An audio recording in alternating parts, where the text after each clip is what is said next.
Bonjour à tous, nous nous retrouvons sur Inkscape car aujourd'hui nous allons voir des détails sur les vecteurs. Donc je vais vous montrer comment tracer vous-même vos illustrations et plein d'autres petites choses qui vous seront utiles. Pour commencer, j'aimerais refaire un point sur les différents formats d'images. Donc ici nous avons 3 formats d'images, ce sont les 3 formats d'images que nous retrouvons le plus sur internet et partout ailleurs. Le premier c'est le JPEG, c'est celui que l'on retrouve partout. Il est basique, il est rempli de pixels, de couleurs. Il n'y a pas plus simple. Ensuite, on a le PNG. On peut voir il a une particularité par rapport au JPEG. Il comprend le calque alpha, c'est-à-dire la transparence. Une image JPEG ne pourra pas avoir de fond transparent ou de zone transparente, alors qu'une image PNG, si. Mais ces deux images, qu'elles soient JPEG ou PNG, si je zoome, elles sont composées de pixels, comme une photo, et on appelle ça des images matricielles. Le dernier format qui nous intéresse est donc le format SVG, celui dont on a besoin pour faire la découpe. Ce format SVG, il est particulier car il n'est pas composé de pixels. Je peux zoomer autant que je veux dans mon image, il n'y aura jamais de pixels. Les seuls pixels qu'on voit sont en fait les pixels de mon écran et non pas les pixels de l'image. Les images SVG sont composées de courbes et de points. Et tout ça est codé sous cette forme-là. Ce qui fait qu'on peut les modifier, mais surtout, elles n'ont pas de limite au rétrécissement, à l'agrandissement. Les courbes et les points, on appelle ça des chemins. Donc par exemple, quand on va découper, la lame suit le chemin que l'on a tracé pour notre illustration. Donc une fois qu'on a compris ça, j'ai choisi Inkscape pour faire ce tutoriel car il est gratuit et ce qui permet à vous tous de le télécharger sans aucun problème. Ce n'est pas mon logiciel de prédilection, donc j'ai un peu galéré pour faire ce tuto. Et j'espère qu'il restera compréhensible. Pour ce tuto, j'ai demandé à ma sœur de me dessiner un orignal. Donc je vais aller l'ouvrir, fichier, importer. Ici, vous laissez ça comme ça ne change rien puisqu'on utilise cette image que comme base. Donc voilà l'orignal que ma sœur m'a dessiné. Donc pour réduire, vous prenez le côté et là vous voyez que je peux réduire n'importe comment. Donc j'appuie sur Alt et sur CTRL en même temps pour garder les proportions. Et j'appuie sur CTRL pour dézoomer et zoomer avec la molette. Donc si vous avez vu mes précédents tutos, vous savez que pour la machine de découpe, il y a un processus à suivre. L'idéal est de faire une base uniforme. J'ai demandé à ma sœur de me faire quelque chose avec un gros contour noir pour que ce soit plus facile. Donc l'idée, ça va être de faire une forme noire. Et en fait, je ne vais pas récupérer que le contour, mais je vais récupérer une forme pleine en dessous sur lequel sera superposée les couleurs pour les bois et pour le reste de la tête. Et tous les petits traits noirs seront des trous dans la couleur de l'orignal. C'est peut-être pas très clair pour le moment, mais vous allez comprendre une fois qu'on sera arrivé plus loin. Il existe deux outils principaux pour dessiner les vecteurs. Donc, on l'a vu dans Locliq IDEA Studio, outil en commun, on a l'outil plume. Donc, si on se souvient, c'est à chaque fois qu'on clique, on crée un point. Si on fait un clic, ça crée des coins. Si on clique glisse, on obtient une courbe. Et le trait bleu ici est la tangente de la courbe et c'est ce qui nous permet de régler la courbe. On fait un double clic si on veut terminer la forme. Et le deuxième outil qu'il y a dans Inkscape ou dans d'autres logiciels tels que Illustrator ou peut-être d'autres alternatives en ligne, c'est l'outil crayon qui permet de faire un tracé à main levée en clic glissant. Là, ça fait quelque chose de bizarre parce que je n'ai pas une forme fermée. Je vais venir enlever la couleur du fond et rajouter une couleur de contour. À la souris, si vous maîtrisez bien, ça peut être une bonne alternative parce que ça va être plus rapide, mais ça fait des formes toutes bizarres. Et il y a quand même une solution. On peut venir simplifier en faisant CTRL-L et ça va venir enlever des points, donc simplifier la ligne. Donc ça peut être une solution, surtout s'il y en a parmi vous qui ont des tablettes graphiques. C'est beaucoup plus pratique et beaucoup plus rapide. Ou sinon, entraînez-vous et faites-le à la souris. C'est aussi une solution. Donc là, je vais faire ma forme de base et on se retrouve juste après.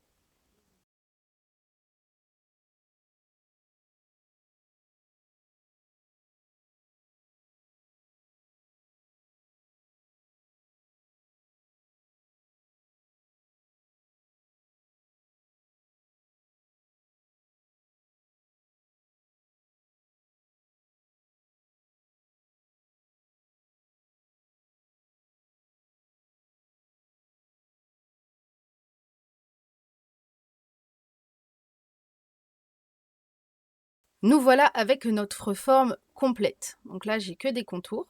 On voit que c'est pas parfait.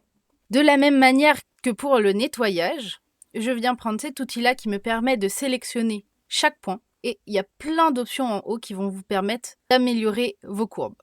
Si je clique sur un point, les tangentes apparaissent et je peux venir les remodifier, les redéplacer si ça ne me convient pas. En cliquant au milieu de deux points, je peux venir également déplacer la courbe et je vais pouvoir venir corriger tous les endroits où je trouve que ce n'est pas joli. C'est peut-être pas la bonne chose à faire, mais personnellement, je préfère aller vite sur le traçage des contours et prendre le temps de bien tout réajuster parce que je trouve ça plus facile que d'essayer que tout soit parfait du premier coup. Mais c'est un petit peu moins rapide.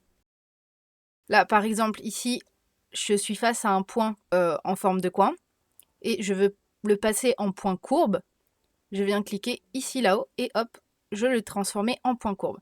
Donc on a la transformation en point courbe symétrique, donc la tangente sera au milieu et les deux points, si on les bouge, bougeront ensemble. Par contre, je peux également le transformer en point courbe normal et là, les deux moitiés de tangente bougent indépendamment l'une de l'autre. Ici, j'ai trop de points. Il y a un point en trop, celui-là. Alors, je vais tout simplement l'enlever ici, supprimer les points. Et ici, on peut rajouter un point. Là, sur ma courbe, il y a trop de points, encore. Moins il y a de points, plus les courbes sont belles, moins il y a de petits accros, en fait.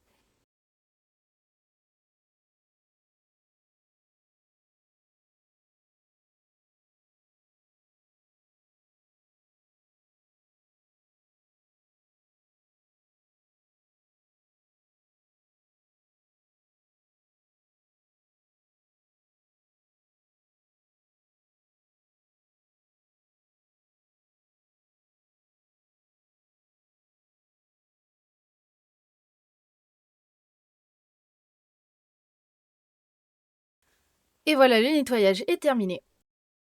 Donc, je vais lui rajouter un fond. Hop. Et voilà.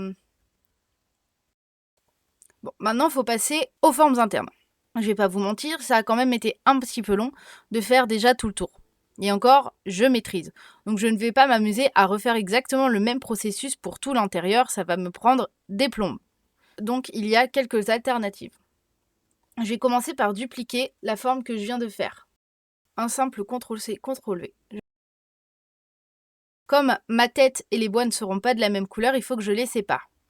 Donc pour ça, je vais venir retracer un petit trait ici.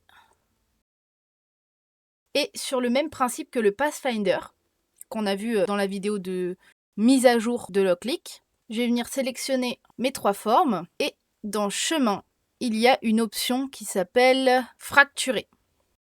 Et là, au niveau des traits, il y a une découpe qui s'est effectuée. Donc j'ai séparé mes morceaux. Ensuite, je vais changer les couleurs pour qu'on y voit plus clair. Voilà. Donc là, j'ai mes éléments. Si je prends mon élément et que je fais juste le rétrécir, bah ça ne fonctionne pas parce que tout rétrécit. Moi, mon but, c'est de décaler les contours. Et pour ça, on peut soit aller dans chemin érodé, soit faire le raccourci clavier, contrôle, parenthèse. Et vous allez voir, hop, c'est l'intérieur qui rétrécit. Donc c'est pas parfait, mais ça évite de retracer à la main. Et là, de la même manière que je l'ai fait pour mon contour global, je viendrai réajuster à la main les courbes pour que ce soit parfaitement à l'intérieur. J'aurais quand même dû mettre un contour, c'est plus facile de voir quand c'est en contour et non pas avec un fond. Hop.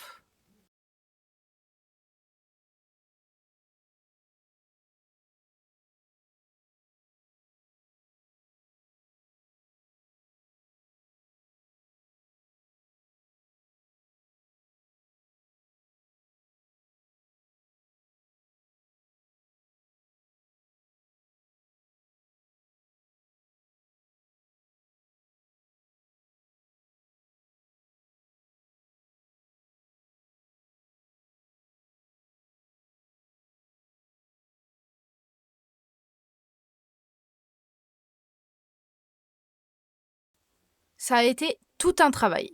Vous me direz, il manque quelque chose, il manque tous les traits à l'intérieur. Et bien pour ça, on va pas venir dessiner le contour de la forme. Je vais tout simplement venir dessiner bien au milieu la forme. Donc là, il est un petit peu moche. Je vais la simplifier parce que je pense que j'ai mis un petit peu trop de points. Je vais venir dans style de contour, je vais venir mettre les bouts en rond. L'avantage, c'est que il est épais à peu près partout de la même manière et je vais juste venir l'épaissir autant que mon trait. Et je vais pouvoir venir faire cet effet-là, donc contour en chemin. Au lieu d'être un chemin, il m'a créé une forme à partir de l'épaisseur du chemin. Et ensuite, il ne me reste plus qu'à faire un pathfinder entre ma forme ici et celle-ci. Différence. Et là, mon élément devient un trou, ce qui laissera passer le fond noir en dessous. Là, c'était simple. Le trait était de la même épaisseur tout du long, mais par exemple, celui-ci est plus large de ce côté que de ce côté. Donc je vais refaire la même chose. Je vais prendre mon outil plume.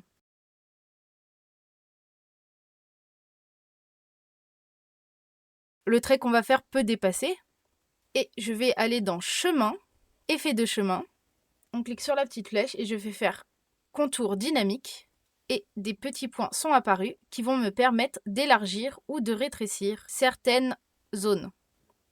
Donc, et même procédé que pour le trait précédent. Tour de chemin, je sélectionne mes deux formes, chemin, différence. Je verrai bien les trous. Et ça, il faut le faire pour toutes les formes. Et voilà, il est fini. Bon, il n'est pas encore tout à fait, je vois, il y a encore quelques défauts. Donc j'ai mis pas mal de temps à le faire, mais c'est essentiel de savoir comment faire parce qu'il y a des choses que vous ne pourrez tout simplement pas vectoriser. Faut juste faire attention, il faudra bien nettoyer ici les calques et enlever tous ceux qui sont inutiles. Donc j'enlève mon image. Normalement, tout le reste, c'est bon. Et je peux maintenant exporter en SVG. Enregistrer. Et voilà. N'est-il pas magnifique ? Ce que je vous ai montré dans cette vidéo est applicable à tous les logiciels qui utilisent des vecteurs. Pour le moment, Locliq Idea Studio n'a pas encore tous les outils, mais je pense que ça ne saurait tarder car il y en a beaucoup qui sont essentiels. Et oui, ce n'était pas la vidéo que vous attendiez sur les matériaux, mais elle arrivera dans 10 jours, car je n'ai pas eu le temps, tout simplement. Et sur ce, je vous dis, soyez créatifs.